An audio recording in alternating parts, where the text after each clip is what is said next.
당신이 지금 살고 있는 곳은 어디일까요? 우리는 모두 인생이라는 여정을 살아갑니다. 하지만 이 여정이 정말 안전하고 평화롭다고 느낀 적이 얼마나 되나요? 잠시의 기쁨, 짧은 안도감은 있지만 그 끝에는 늘 불안이 있고 고통이 있고 무상함이 따라옵니다. 불교에서는 이 세계를 이렇게 표현합니다. 이 세상은 불타는 집이다.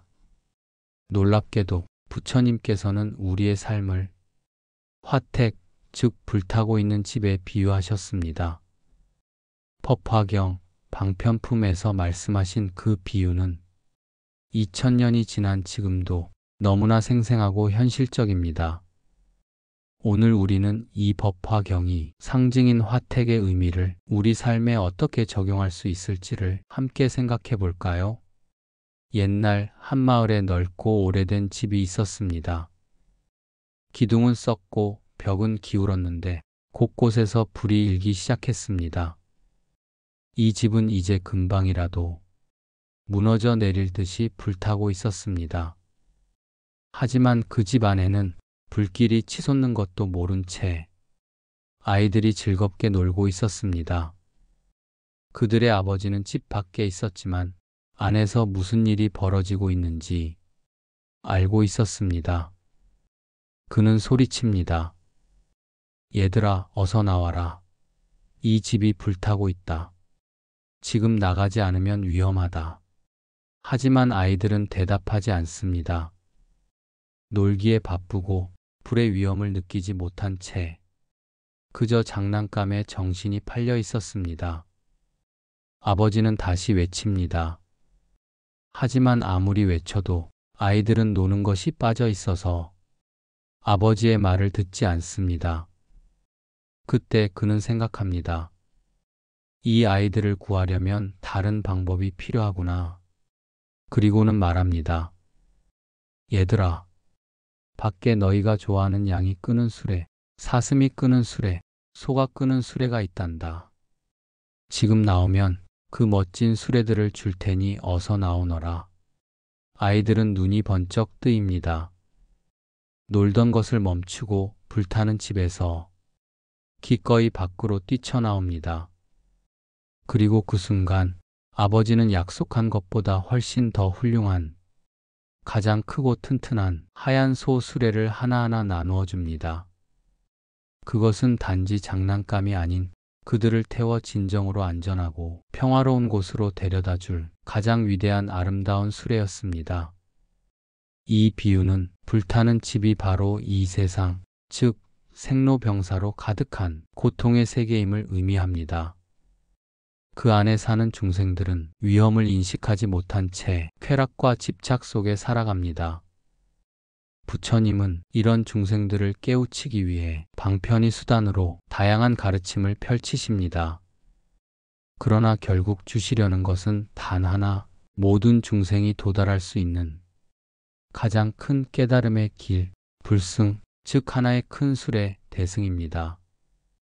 화택, 불타는 집, 이 비유는 단순한 종교적 상징이 아닙니다. 그것은 곧 우리가 살고 있는 이 삶의 본질을 가장 정확하게 표현한 상징적 언어입니다. 불교에서 세상을 삼계라고 부릅니다. 욕계 오감의 즐거움과 욕망에 이끌리는 세계. 색계 형상은 있으나 보다 고요한 상태의 존재계. 무색계 물질조차 없는 의식만이 존재하는 차원. 이 세 가지 모두가 결국은 생사윤회 안에서 벗어나지 못한 고통의 영역입니다. 욕계는 말할 것도 없고 색계나 무색계조차도 영원한 해탈은 아닙니다. 불길은 어디에나 있습니다. 어떤 사람은 이 말에 의문을 가질 수도 있습니다. 나는 행복하게 살고 있다. 왜 이 세상을 불타는 집이라 부르지? 그러나 묻고 싶습니다. 당신의 그 행복은 과연 얼마나 지속됩니까? 돈이 있을 때는 편안하지만 잃으면 두렵습니다. 건강할 때는 모든 게 괜찮지만 아프면 삶은 흔들립니다. 사랑도, 관계도, 성공도 모두 무상한 것입니다. 그 무상함이 만들어내는 끊임없는 불안, 그 불안이 바로 화이고 그 불을 인식하지 못한 채 살아가는 상태가 바로 화택입니다. 우리는 그 불길 안에서 태어나고 자라며 기쁨을 찾고 슬픔을 견디고 결국 그 안에서 사라져 갑니다. 이것이 바로 부처님이 보신 세상의 실상입니다. 법화경에서는 먼저 말한 것처럼 불타는 집 안에 아이들이 살고 있는 비유가 나옵니다. 그 집은 낡고 기둥은 썩어 있었으며 갑자기 불길이 치솟았습니다. 그런데 아이들은 밖으로 도망치지 않습니다. 왜냐하면 불이 났다는 사실조차 모르기 때문입니다.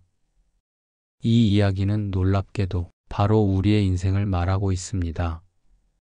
우리는 늘 뭔가에 몰두하며 살아갑니다. 돈, 명예, 가족, 연애, 미래, 경쟁. 이 모든 것이 때로는 소중하고 때로는 삶의 의미처럼 느껴지지만 그 사이에서 우리는 자주 불타고 있다는 사실을 잊습니다. 가정이 무너지고 몸이 병들고 정신이 소진될 때서야 우리는 그때 깨닫습니다. 아, 내가 지금까지 살던 곳이 불타는 집이었구나. 하지만 너무 늦는 경우도 많습니다. 부처님은 이 장면에서 중생의 어리석음을 안타까워하셨습니다. 불이 났다고 해도 아이들은 노는데 바쁘고 집안의 장난감에 마음을 빼앗겼다. 이 장난감이 바로 우리의 세속적 욕망입니다. 지위, 재물, 외모, 평가, 그 모든 것은 장난감일 뿐입니다. 잠시 기쁘지만 결국은 부서지고 사라질 것들. 그 불길 안에서 우리는 그 장난감을 붙잡고 행복하다고 말합니다. 이것이 바로 불타는 집안에서 살아가는 우리의 모습입니다. 그렇다면 부처님은 어떻게 하셨을까요? 강제로 아이들을 끌어낸 것이 아닙니다. 그 대신 부처님은 이렇게 말씀하셨습니다. 밖에 좋은 수레가 있다. 나오면 그 수레를 주겠다. 아이들은 그 말에 혹하여 바깥으로 나옵니다. 그리고 정말로 보배로 가득 찬 큰 수레를 받게 됩니다. 이것이 바로 부처님이 방편입니다. 중생의 수준에 맞게 그들의 욕망을 이용하여 해탈의 길로 이끄는 자비의 기술입니다. 세 가지 수레가 등장합니다. 양수레 소승, 염소수레 중승, 소수레 대승.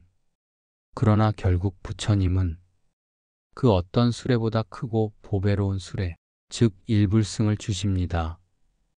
모든 중생은 결국 부처가 될 수 있다. 이것이 법화경의 핵심 메시지입니다. 지금 우리는 그 수레를 타고 밖으로 나올 기회를 이미 받은 존재들입니다. 지금 이 순간에도 우리는 그 불타는 집 안에 살고 있을지도 모릅니다. 일이 많고 돈이 부족하고 관계가 어렵고 자신이 싫고 삶이 무겁습니다. 그런데도 우리는 괜찮다며 어쩔 수 없다며 그 집 안에 머뭅니다. 왜냐면 그 집이 익숙하기 때문입니다. 고통조차 익숙하면 사람은 그것을 떠나지 못합니다. 그러나 부처님은 말씀하십니다. 지금 당장 그 집에서 나와라. 그 집은 무너질 것이다. 타버릴 것이다. 그리고 너도 함께 사라질 것이다. 무섭게 들릴지 모르지만 그 말씀은 곧 자비의 외침입니다.